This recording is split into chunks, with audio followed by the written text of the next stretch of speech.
లలిత exchange Utsav పాత నగల అదే బరువుకి కొత్త నగలు తీసుకో నగల ప్రైస్ లో 20% ఆదా చేసుకోవచ్చు. మనతో పాటు ప్రముఖ నటులు పృథ్వీ గారు ఉన్నారండి. మెగాస్టార్ గారికి పద్మవిభూషణ్ వచ్చింది, దాని మీద ఆయన స్పందన తెలుసుకునే ప్రయత్నం అయితే చేద్దామండి. సార్ నమస్తే అండి పృథ్వీ గారు. సార్ ఇక్కడ అంటే ఇలా షూటింగ్ లో మిమ్మల్ని కలుసుకుంటే చాలా ఆనందం. సో సినిమా కోసం చెప్పే ముందు మన మెగాస్టార్ గారి కోసం ఆయన పద్మవిభూషణ్ వచ్చిన దాని మీద ఒక సినిమా వ్యక్తిగా మీ స్పందన ఏంటో చెప్పగలరా? అంటే పండగలన్నీ మెగా ఫ్యామిలీలోనే జరుగుతున్నాయి. ఇది మొన్నే అయోధ్య రామ మందిరానికి మెగా కుటుంబం మొత్తం వెళ్ళొచ్చారు. చాలా ఆనందంగా రాముడు ఆశీస్సులు తీసుకున్నారు. ఇమీడియట్గానే పద్మవిభూషణం భరించింది. ఆయనకి వచ్చిన అవార్డులు లెక్కలేని అవార్డులు వచ్చినాయి. దాంట్లో ఇది ఒక పెద్ద డైమండ్ లాంటిది. ఆయన కష్టానికి ప్రతిఫలం. అప్పటి నుంచి ఆయన ఫస్ట్ సినిమా ప్రాణం ఖరీదు దగ్గర నుంచి ఇప్పటి వరకు ఆయన అదే కష్టం చూపిస్తున్నారు, అదే డెడికేషన్ చూపిస్తున్నారు. ఆయనకి పద్మవిభూషణ్ రావటం ప్రపంచవ్యాప్తంగా చాలామంది ఫోన్లు చేసి మెసేజ్లు పెడుతున్నారు. కరెక్ట్ రైట్ టైం అర్హుడైన వ్యక్తి ఎవరంటే నటనలో కానీ నటరాజు యొక్క అంశంతో పుట్టినటువంటి మా మెగాస్టార్ చిరంజీవి గారే అర్హుడని చెప్పి అందరూ చెప్పడం నిజంగా ఇది శుభపరిణామం. నిజంగా తెలుగు చలనచిత్ర పరిశ్రమ మనకి ఇప్పుడు గ్లోబల్ రేంజ్లోకి వెళ్ళిపోయింది. అలాంటి పరిశ్రమలో ఎన్నో అవార్డులు అందరికీ వస్తున్నాయి. అలాగే మొన్న ఈ మధ్య మనకి RRRకి ఆస్కార్ వచ్చింది రాజమౌళి గారి ద్వారా. అలాగే ఇప్పుడు మన కుటుంబానికి, సినిమా కుటుంబానికి, అలాగే భారతదేశంలో ఉన్న ప్రజలందరూ గర్వించదగ్గ స్థాయి నటుడు మన పెద్దన్నయ్య చిరంజీవి గారు, వారికి పద్మవిభూషణ్ రావటం.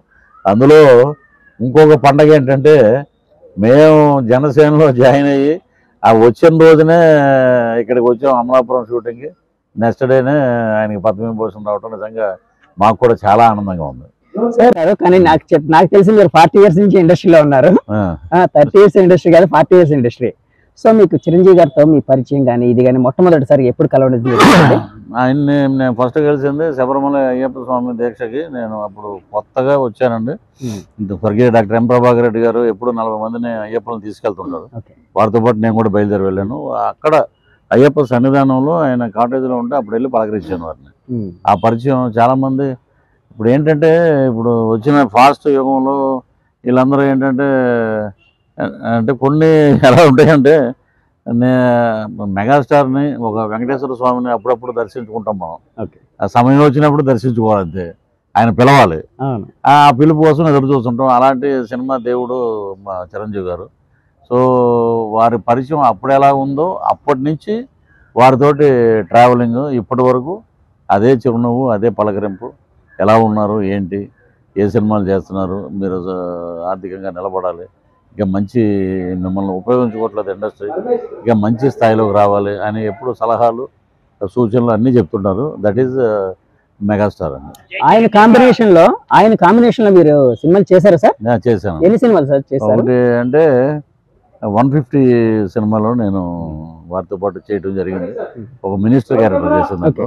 అసలు ఠాగూర్లోనే నేను మిస్ అయిపోయాను. చాలా సినిమాలు ఆ టైంకి కుదరలాగా నేను మిస్ రావటం జరిగిందండి. ఇప్పుడైతే మటుకు ఇంకా మిస్ అయ్యే ప్రసక్తి లేదు. పద్మవిభూషణ్తో పాటు మా ట్రావెలింగ్ ఉంటుంది. సార్ అలాగే ఒకప్పుడు అక్కినేని నాగేశ్వరరావు గారికి వచ్చింది, తర్వాత చిరంజీవి గారికి వచ్చింది. అంటే చిరంజీవి గారికి రావడం కొంతమంది అభిమానులు ఏంటంటున్నారంటే కొంచెం లేట్ అయింది, ఇది ఎప్పుడో రావాల్సిన పురస్కారం, ఆయన కొంచెం లేట్ అయింది అని కొంతమంది అభిమానుల్లో ఒక రకమైన ఇది ఉంది. మీరు ఏ విధంగా భావిస్తున్నారు? అంటే లేట్ అయింది, వారికి తగిన సమయంలో ఇవ్వాల్సింది ఇవ్వలేదు. సరే ఇప్పటికైనా వచ్చినందుకు చాలా ఆనందపడుతున్నాం. ఏంటంటే అంటే నా భాషలో నా మార్కు ఏం చెప్తాడని ఎదురు చూస్తుంటారు అందరూ. ఏడుపండి, ఏడుపు ఎక్కువ. అది ఏంటంటే మా మెగా ఫ్యామిలీకి ఉన్న అదృష్టం దురదృష్టం రెండు అవే. ఏంటంటే ఇప్పుడు సినిమా రంగానికి ఒక ఫ్యాక్టరీలో ఒక బొమ్మ తయారవ్వాలంటే అది ఎలా తయారవ్వాలో అలాగా వారు సినిమా ఉన్నా లేకపోయినా శరీరాకృతి కానీ, వారికి కావాల్సిన డెక్షన్ కానీ, డ్యాన్స్ కానీ, ఫైట్లు కానీ ఇవన్నీ వాళ్ళు రెడీమేడ్గా ఉండి ప్రేక్షకులను మనం మెప్పించాలి. ఎంత రిస్క్ అయినా, ఎంత పైనుంచి దూకాలైనా వాళ్ళు దాంట్లో లీనమైపోవాలనే భావనతో ఉండేది మెగా ఫ్యామిలీ. వాళ్ళు సహజంగా ఏంటంటే టాలెంట్ ఉన్న ప్రతి చోట మిగతా వాడు ఆడు చేయలేడు, అది ఏడుకుంటుంది ఎక్కువ. అవునండి. సో ఇవన్నీ పరిగణలోకి అసలు ఆయన ఎప్పుడు ఆయన్ని మేము అన్నయ్య ఇలా ఇలా మాట్లాడుతున్నారు ఇలా ఇలా అంటే వారి విజ్ఞతకి వదిలేద్దాం మనకెందుకు అంటాడు. సో అలాంటి మహోన్నతుడు మంచి వ్యక్తి మానవతావాదికి ఒక నటుడికి ఇచ్చిన కేంద్ర ప్రభుత్వం ఇచ్చిన పురస్కారం చాలా లేట్ అయినా కూడా లేటెస్ట్గా వచ్చింది. మీకు కూడా శుభ పరిణామం ఏమండి, ఎందుకంటే జనసేనలో ఈ మధ్యనే చేరారు. మీరు చేరిన తర్వాత అన్ని శుభాలే నడుస్తున్నాయి అంత.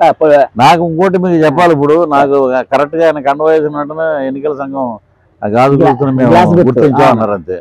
అదొక నాకు చాలా మంచిది. నేనేదో ప్రముఖ జ్యోతిష్కుడు లాగా చెప్పట్లేదు, కానీ నాదే నాకు ఉపయోగపడదు, కానీ నా వార్త బాగా ఉపయోగపడుతుంది ఎదుటి వాడికి. ఈసారి అద్భుతమైన విజయాలు సాధిస్తారు. మెగా ఫ్యామిలీ నుంచే ముఖ్యమంత్రి ఉంటారు. అంతేనండి. అంతే. అంటే ఎందుకంటే ఇప్పుడు యాక్చువల్ గా దాని మీద చాలా చర్చ నడుస్తుంది, పొలిటికల్ గా కూడా చాలా ఇది నడుస్తుంది. ఒకవైపు టీడీపీ ఆయన అనుభవజ్ఞుడు అని అంటున్నారు, అట్లాగే ఒక యువకుడు యువ రక్తం నుంచి వచ్చిన ఒక సమాజం మీద ఒక ప్రేమ ఉన్న పవన్ కళ్యాణ్ గారు అంటున్నారు. సో మీరైతే అల్టిమేట్ గా మెగా ఫ్యామిలీ నుంచే ముఖ్యమంత్రి అంటే ఇప్పుడు ఎప్పుడైనా సరే అండి, ఇప్పుడు చాలా వరకు మనం చూస్తూనే ఉన్నాం. ఈ 4.5 సంవత్సరాల్లో వీళ్ళు చేసింది లేదు, పీకింది ఏమీ లేదు. ఇక మాహడుకు వచ్చాం, పద్మవిభూషణ్ అయిపోయింది కాబట్టి ఇప్పుడు మనం జనరల్గా మాట్లాడవచ్చు. వీళ్ళు పీకింది లేదు, ఏం చేసింది లేదు, దోచుకోవటం దాచుకోవటం, లండన్లో అక్కడక్కడికి డబ్బులు పంపించుకొని పెట్టుబడులు పెట్టుకోవటం అవన్నీ జరుగుతున్నాయి. సామాన్యుడుగా ఉన్నాడు, బటన్ నొక్కారు, చేతులకు పుండ్లు పడినాయి. వాళ్ళ ఎమ్మెల్యేలు అన్నారు ఆయన బటన్ నొక్కితే ఆయనకే ప్రాబ్లం కానీ మాకెందుకంటే ప్రాబ్లం అన్నారు. సరే అది కూడా పక్కన పెడతాం. ఆఖరికి ఏమైంది, 3 పెళ్ళిళ్ళు 2 చోట్ల ఓడిపోయాడు. 3 పెళ్ళిళ్ళు చేసుకుంటే అమలాపురంలో ప్రజలు ఏమైనా టిఫిన్ తింటే మానేశారా, లేకపోతే పోలవరానికి ఏమైనా నిధులు రావడం మానేసినాయి. ఇవన్నీ ఏంటంటే వంకలేనమ్మ ఏదో అంటారు చూసారా, అలాగే ఏలాడిందని, దొంగ పట్టుకుని ఏలాడిందని. ఇలాంటి చెత్త ఉంది. చెత్తని పారద్రోలటానికి మనం చీపురు ఎలా ఉపయోగిస్తామో పరిశుభ్రతకి, అలాగే రాష్ట్ర ప్రజలందరూ ఈ చెత్తని పక్కకు తోలటానికి రెడీగా ఉన్నారండి. వర్డిక్ట్ చాలా అమోఘంగా ఉంటుంది. కూటమి 136 సీట్లు 21 ఎంపీ సీట్లతో ముందుకెళ్తున్నారు. సార్ అలాగే బయట అంటే మీరు రాజకీయాల నాయకుడిగా కూడా ఉన్నారు కాబట్టి అడుగుతున్నానండి, అంటే మిమ్మల్ని ఇబ్బంది పెట్టే ఇదేం కాదు. యాక్చువల్ గా చిరంజీవి గారికి ఎప్పుడో రావాలి ఒక నటుడిగా, ఒక సినిమా వాళ్ళగా అందరూ అనుకునేది అది. సరే ఈ టైంకి రావడానికి కారణం కూడా కొంత పొలిటికల్ ఇది ఒక, అంటే ఈ టైంలో పవన్ కళ్యాణ్ గారు బీజేపీతో సాన్నిహిత్యంగా ఉండడం, లేకపోతే పవన్ కళ్యాణ్ గారిని హోల్డ్ చేయడానికి చిరంజీవి గారికి అంటే ఆయనకి ఎప్పుడో దక్కాల్సిన పురస్కారం ఈ సమయంలో ఇచ్చారు అని బయట కొంత వినిపిస్తుందండి. దాన్ని ఎలా? ఇప్పుడు ఏంటంటే పవన్ కళ్యాణ్ గారు ఇలా నడుచుకుని అటేపు ఎవరన్నా అటేపు వెళ్తుంటే రాముడికి దండం పెడితే ఆయన బీజేపీ వాది అంటారు, అటు తిరిగి దండం పెడితే ఇంకోటి అంటారు. ఇది ఫక్తు రాజకీయ ఆరోపణ అంటారండి. ఒత్తిడి లేదు, ఇంకొకటి లేదండి. ఆయన ప్రతిభకు దక్కిన పురస్కారం. రాజకీయంగా ఇచ్చారంటే మేము వెంకయ్యనాయుడు గారి గురించి మాట్లాడవచ్చాము. చిరంజీవి గారి మటుకు మా అన్నయ్యకి మటుకు ఆయన టాలెంట్ ఆయన ప్రతిభకి వచ్చిన పురస్కారం. చిరంజీవి గారికి వచ్చిన తర్వాత మీరు ఫోన్ చేయడం ఏం జరిగిందా సార్? నేను ఇంకా చేయలేదండి. ఇప్పుడు ఎందుకంటే కొండ ఎక్కాలి మనం, ఎన్ని దగ్గర తిరుమల కొండ ఎక్కాలి. ఎక్కి పైకి వెళ్ళి ఆయన దర్శనం చేసి లైన్లో నిలబడి ఆయన కనపడి ఆయనతో ఆనందం పంచుకోవాలి. ఆయనతో కలుస్తారండి. రేపు వెళ్తున్నాం హైదరాబాదు. వెళ్ళాక వారి సమయం చూసి వారిని కలిసి వారికి కూడా పుష్పగుచ్చం ఇచ్చి the great megastar south Indian film industry కాదండి, ఇప్పుడు ఇండియన్ యాక్టర్స్ అంటున్నారు. ఇప్పుడు ఆఫ్టర్ బాహుబలి ఇవన్నీ RRR వెళ్ళాక we're all Indian actors, they proud to be Indian actor. ఒకప్పుడు ఇది సెపరేషన్ ఉండేది కదండి, సౌత్ అని నార్త్ అని బాలీవుడ్ అని ఉండేది కదండి. ఉండేది. చాలా వరకు మేము కూడా చాలా వరకు ఇబ్బంది పడ్డామండి. చాలా వరకు మన వాళ్ళు ఏంటంటే మనది విశాల హృదయం, అందరినీ ఆదుకుంటాం మనం. వీళ్ళు ఏం చేస్తారంటే ఎక్కడ పార్షియాలిటీలు ఉన్నాయి. మనం ఏంటంటే అందరినీ పిలుస్తాం, కానీ ఇక్కడ మటుకు ఇప్పుడు తెలుగు సినిమా వైపే సినిమా పరిశ్రమ మొత్తం చూస్తుంది. కాబట్టి మనం వీఆర్ ప్రౌడ్. మన సినిమా ఇండస్ట్రీ అద్భుతంగా మన కథలను ఎంచుకుంటున్నారు, మన క్యారెక్టర్ ఆర్టిస్టులు తీసుకెళ్తున్నారు, మన హీరోలతో కూడా సినిమాలు చేయడానికి రెడీగా ఉన్నారు. సో మన రేంజ్ కూడా గ్లోబల్లో ఎక్కడికో వెళ్ళిపోయింది. సో ఒక సలార్ కానీ ఇప్పుడు ఈ మధ్య రిలీజ్ అయిన సినిమాలు కానీ చాలా అద్భుతంగా ఉన్నాయండి సార్. అలాగే మీరు కండువా కప్పుకున్న వెంటనే పవన్ కళ్యాణ్ గారు మీతో అన్న మాట కానీ లేకపోతే మీతో మాట్లాడిన విషయం కానీ ఏంటి సార్? అంటే అద్భుతమైన వ్యక్తి అండి, ఒక మానవతావాది, ఒక నాయకుడు కన్నా ఒక మంచి హ్యూమన్ బీయింగ్. ఆయనతో పాటు కూర్చుని 1-to-1 మీటింగ్లో ఆయన ఒకటి రాష్ట్ర ప్రజలు, నేను ఒకటి చెప్పాననే 25 కేజీల బియ్యం కోసం కాదు మన పోరాటం, 25 ఏళ్ళ మన బిడ్డల భవిష్యత్తు కోసం మన పోరాటం. అదే జనసేన ముఖ్య ఉద్దేశం. పేదవాడుగానే ఎప్పుడు ఉండిపోతున్నాడు. పేదవాడు ధనికుడు అవ్వాలి, పేదవాడికి అన్ని రకాల సదుపాయాలు అందాలి, పేదవాడికి రాజకీయ ఇది కూడా ఉండాలి, వారు కూడా మంచి స్థానంలో ఎదగాలి.